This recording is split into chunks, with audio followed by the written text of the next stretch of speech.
All right, we are on to the cardiovascular system, or at least the part of the cardiovascular system that involves the heart and the pumping of the heart and the blood vessels. So we talked about blood yesterday, blood type, blood vessels, and blood pressure. Today we're going to go through the actual parts, the organs of the cardiovascular system, and then your assignment is to do the blood pressure lab. So the main function of the cardiovascular system is to transport blood. Remember, blood is going to carry oxygen and other nutrients and immune system cells like white blood cells. The heart is the pump and the blood vessels are the network of tubes.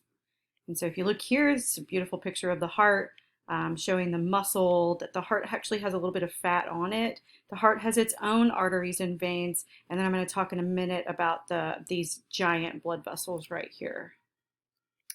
All right, so the heart is the size of a fist and it's going to weigh less than 1 pound.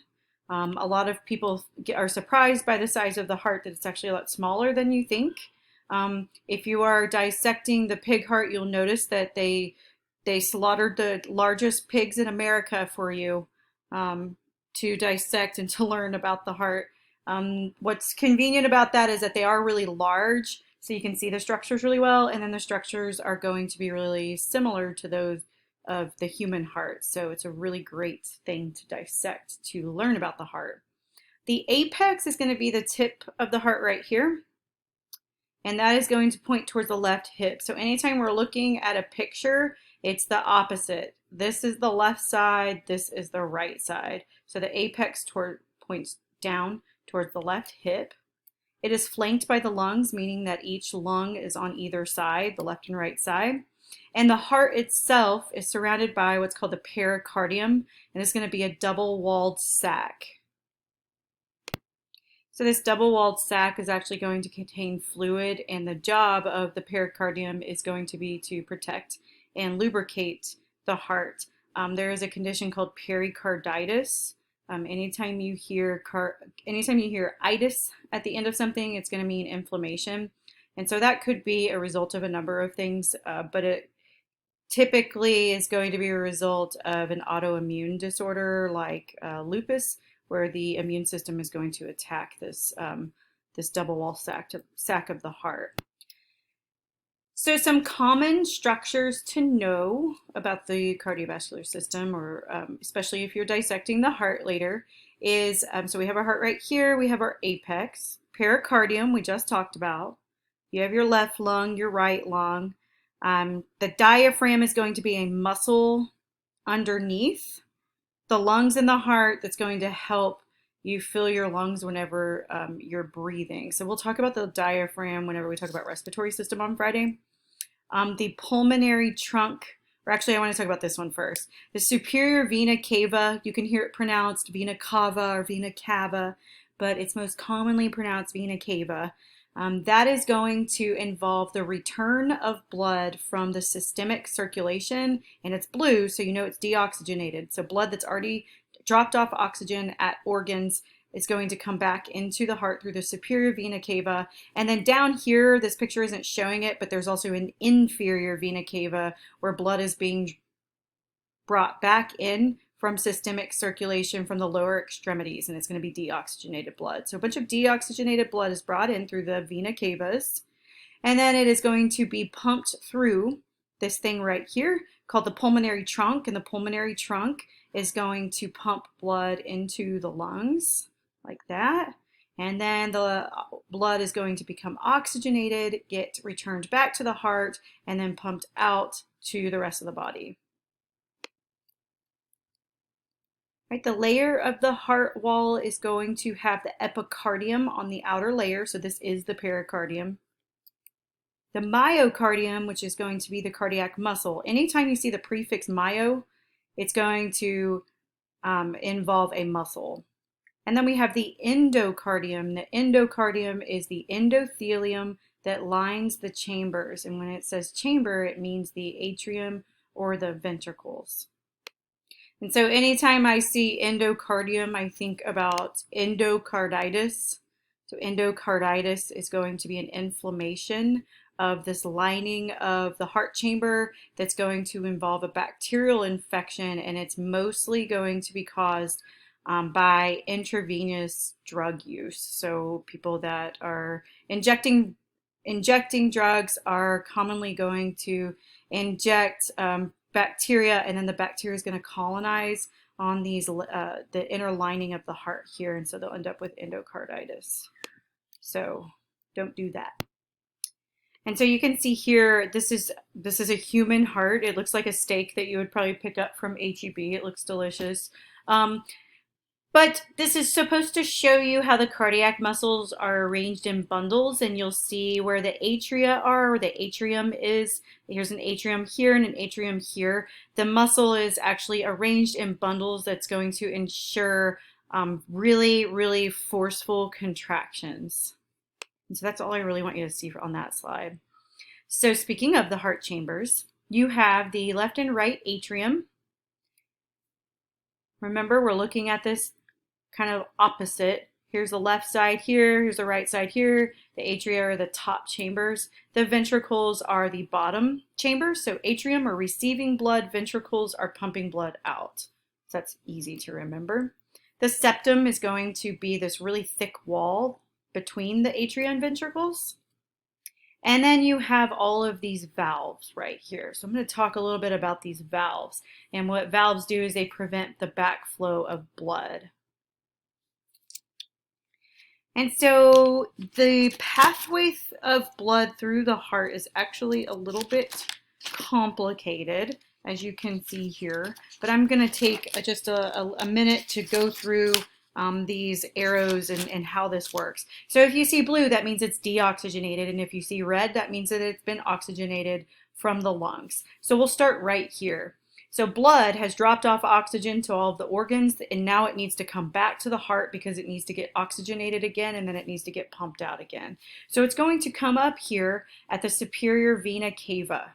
So this is blood that's coming from systemic circulation that's been deoxygenated and needs to get oxygenated again. So it's coming back through here into the right atrium, goes through a valve into the right ventricle, goes up through the pulmonary artery to the lungs. So we're pretending the lungs are over here. Blood is then going to pick up oxygen from the lungs, come back to the heart through the pulmonary veins, and they're going to enter the left atrium.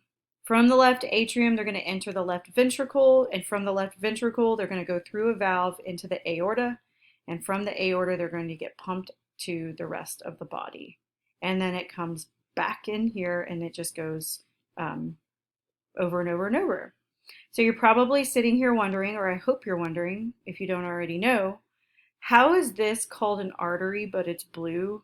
And how are these called veins but they're red? Because whenever we see arteries, they are always red. And whenever we see veins, they are always blue. And what that is an indication of is if the blood is oxygenated or not. So if blood's oxygenated, it will be represented with red. If it's deoxygenated, it'll be represented with blue. And so we always associate arteries with red and veins with blue. But that's not actually what the rule is. It's not an artery because it has oxygenated blood. It's an artery because it's leaving the heart. And you see right here, this blood's leaving the heart and going to the lungs.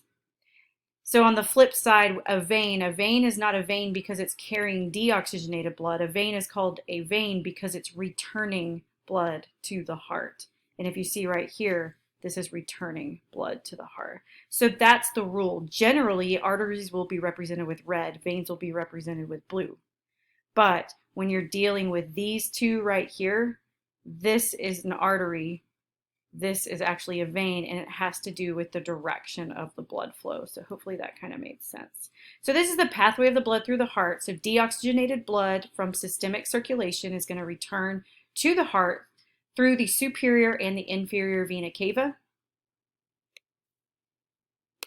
Deoxygenated blood is also going to return to the inside of the heart through the coronary sinus. And so the coronary sinus is what's going to collect the deoxygenated blood from the heart itself. Hopefully that kind of made sense.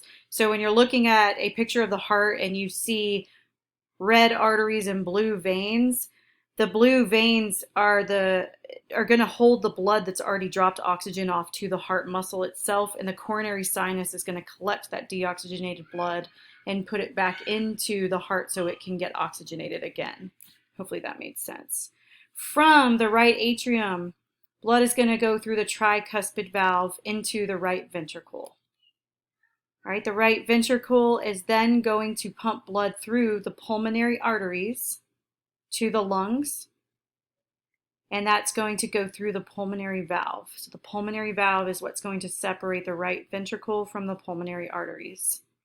All right, from the lungs, oxygenated blood is going to enter the left atrium through the pulmonary veins. It will then go from the atrium into the ventricle through what's called the mitral or the bicuspid valve. Then from the left ventricle, the blood is going to be pumped through the aorta, through the aortic valve. And so that might be kind of confusing, but if you go back to the previous picture and you look at the pathway of the blood, okay, this right here is your tricuspid valve. If you want to label this, that would be probably helpful. This is your tricuspid valve right here. This is the pulmonary valve right here, okay? This is your mitral valve right here. And then this is your aortic valve right there. All right, so if you didn't catch that, you might want to rewind it. It really is, this picture actually does a pretty good job, because if you laid a picture of the heart right here, it would kind of line up, probably not, but between the right atrium and the right ventricle is the tricuspid. Between the right ventricle and the pulmonary arteries is the pulmonary valve. Okay, between the left atrium and the left ventricle is the mitral, and then between the left ventricle and the aorta is the aortic valve. All right, and then the oxygenated blood is going to be pumped through the aorta to the coronary arteries, and then also to the rest of the body. So some of the oxygenated blood is going to go back to the heart muscle itself, some of it's going to go right to the rest of the body. Okay, and so what this is showing you are the coronary arteries and the coronary veins. And I think there was a picture of it earlier, but all this is showing you is the oxygenated blood is going to actually serve the heart itself, and then the heart itself is going to return deoxygenated blood to get oxygenated again, because it's an organ too. It's the same thing. It's just really close to what's going on at the inside of the heart. So we forget that the heart actually needs its own, the blood it's pumping, it actually kind of needs that too for itself, for its muscles, because you need oxygen to make ATP, and you need ATP for muscles to contract.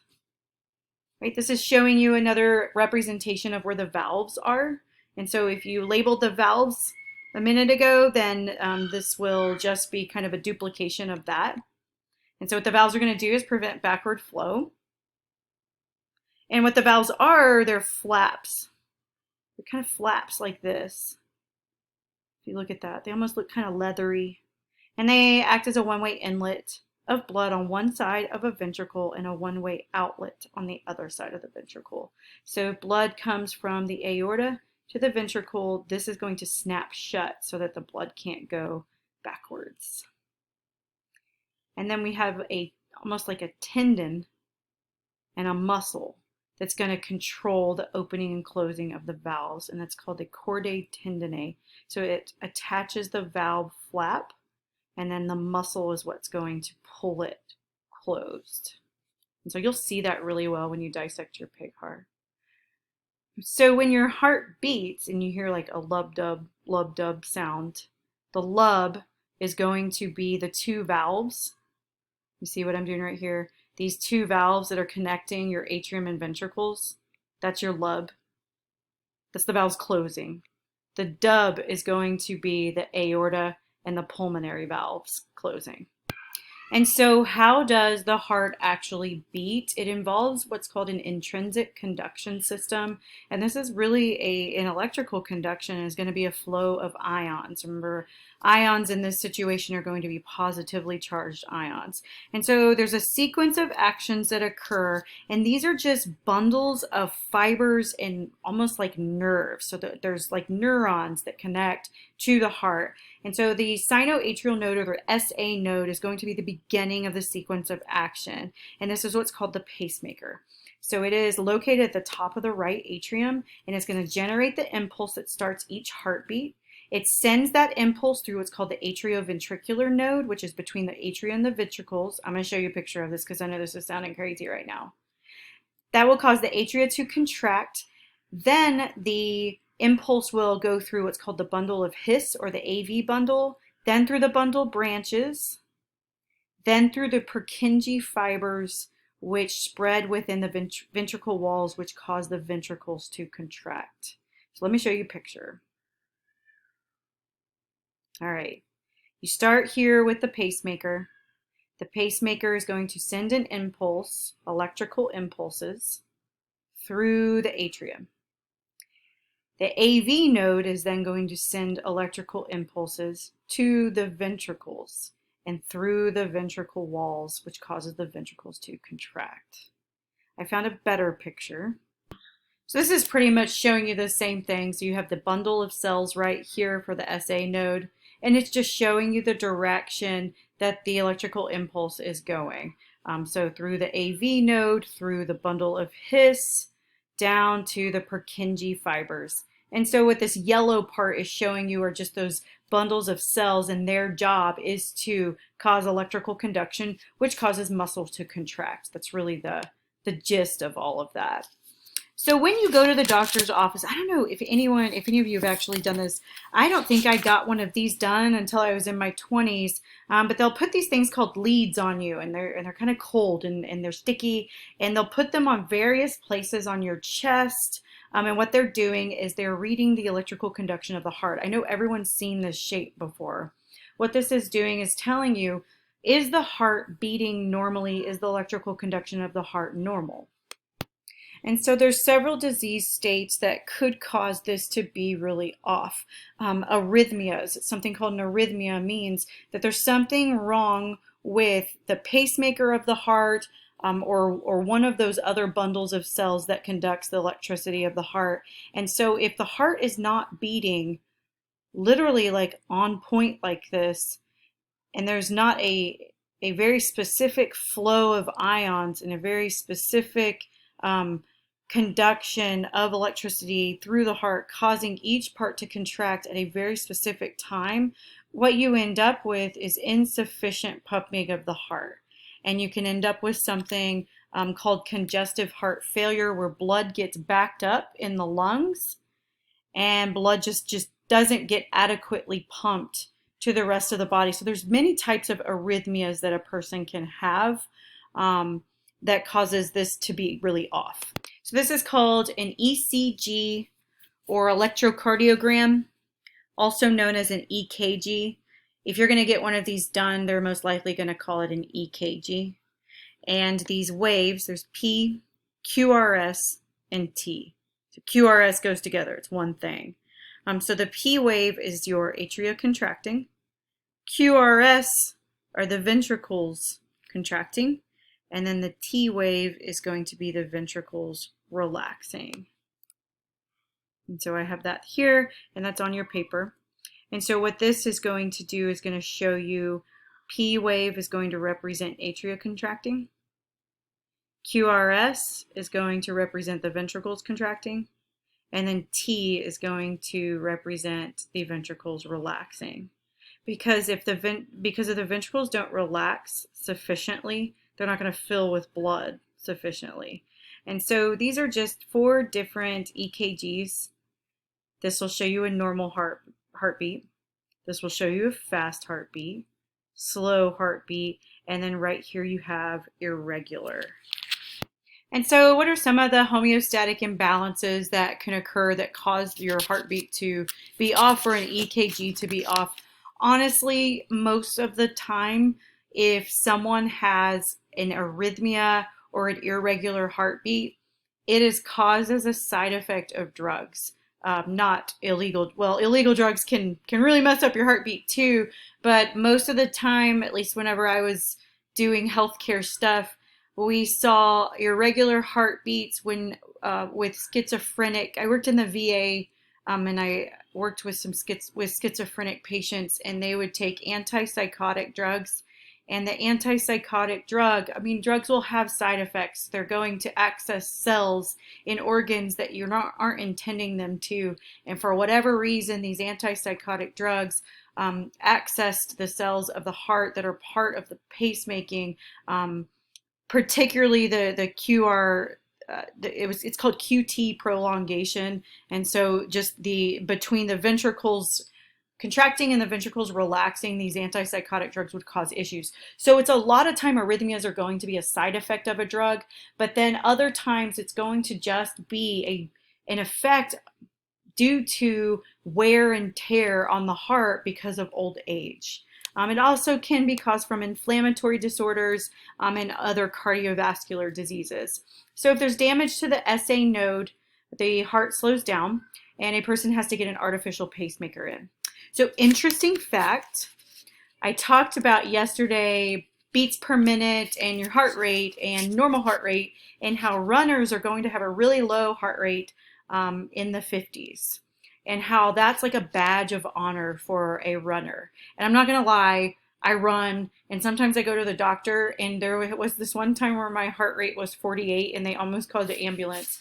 It just has something to do with running and the way that you use your lungs that causes your heart to start beating slower and to just be more efficient.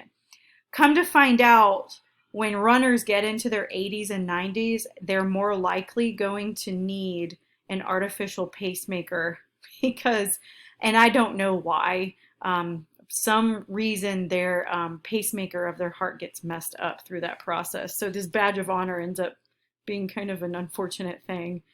If there's damage to the AV node, a person will have a complete heart block, and the ventricles will beat at their own rate, slower or not at all. So then there's not a coordinated flow of blood from the atria to the ventricles, and that's definitely not a good thing. Heart block can be caused from many medications, like medications that are actually used to treat blood pressure can cause a heart block. In particular, there's a drug called calcium channel blockers, and that can have a really bad effect on the heart conduction system, as well as if a person has a heart attack. So it's called an inferior myocardial infarction, which is a heart attack or a blood clot kind of in the lower part of the heart. So that can cause a complete heart block.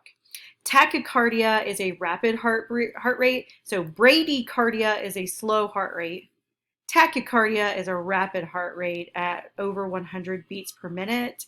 Tachycardia can be caused by psychological stress. It can be caused by caffeine. It can be caused from drug use and stuff like that. And then, like I said, bradycardia is very slow heart rate, and usually bradycardia is going to be caused from drug use. Heart murmur is going to be an abnormal or an unusual heart sound. Heart murmurs are usually caused by some kind of disorder of the heart valves, because remember, the heart valves are what are causing the heart to make the sound that it does. So if there's an abnormal sound, then that's going to indicate abnormal valves. In particular, one cause of valve disorder that I know of is if a person has strep throat and they don't get it treated. So if you have strep throat and you don't get it treated, an inflammatory disorder can result where the immune system actually attacks its own organs. And so the immune system can attack the valves of the heart, and it's called rheumatic fever, can attack the valves of the heart, leaving them. So if the immune system is like attacking tissue in the heart or the valves tissue, then the valves aren't going to be able to open and close properly. And so my dad actually had strep when he was young, didn't get it treated, ended up with rheumatic fever. Now he has what's called a leaky valve, where his heart valves don't close all the way, and so there's backflow of blood. And so that leaves him with insufficient blood flow to his organs, and he's tired a lot, and it's just a really, really bad thing. So if you ever think you have strep throat, make sure you get it treated. All right, so heart murmur is often valve problems. All right, and I think you guys have this. I'm not sure if you have this in here. I think, sorry, I'm going to go backwards. Ischemia. It should be underneath. Ischemia would be lack of adequate blood supply to the heart. What's going to cause ischemia is going to be a heart attack or a blood clot in the arteries or veins, sorry, the arteries of the heart. And so if there's a blood clot in the arteries of the heart that actually deliver oxygen to the heart muscle itself, then the muscle is not going to get oxygen and it results in what's called ischemia, where where the heart muscle actually starts to die. Fibrillation. Fibrillation is where there's just an uncontrolled, uncoordinated conduction of that electrical impulse in the heart.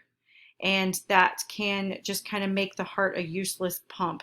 And so fibrillation is going to be a major cause of death from heart attacks. So if you have a blood clot that causes insufficient blood flow to the heart muscle itself, a result of that can be fibrillation or uncoordinated shuttering of the muscle, making the heart a useless pump, which will lead to other organ failure. And I kind of did this in a little bit of a weird order, but this is the last slide and should be the last part of your notes. Two more disorders that are homeostatic imbalances or cause homeostatic imbalances. First one is angina pectoris. Angina is when the heart muscle is deprived of oxygen and is deprived of oxygenated blood. And what this will result in is crushing chest pains. And so what causes that is this atherosclerosis right here. So these fatty buildup of plaques that is going to cause basically a narrowing of the artery. And if the artery is narrowed, then the heart is not going to get enough blood. So that's going to cause a crushing chest pain. And when a person has this, they're going to be prescribed a drug called nitroglycerin. And what nitroglycerin does is it attaches to these artery walls and it will expand the arteries, increasing blood flow. The problem is that if this gets packed in enough with enough plaque, then it's going to cause what's called a myocardial infarction. And so this is a heart attack, kind of like the thrombosis we talked about.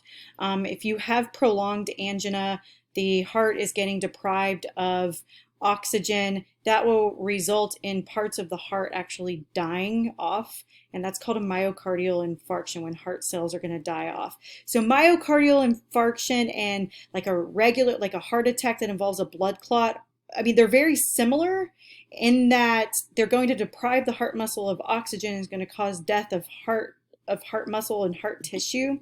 But the cause of them is just a little bit different, or they could go hand in hand. So it's kind of hard to separate the two. So the thrombosis part is the blood clot part, and that can definitely form right here. The myocardial infarction part is where the actual myocardial muscle is going to die because of the clogging of these arteries. So hopefully that made sense. So this was one of the shorter lectures.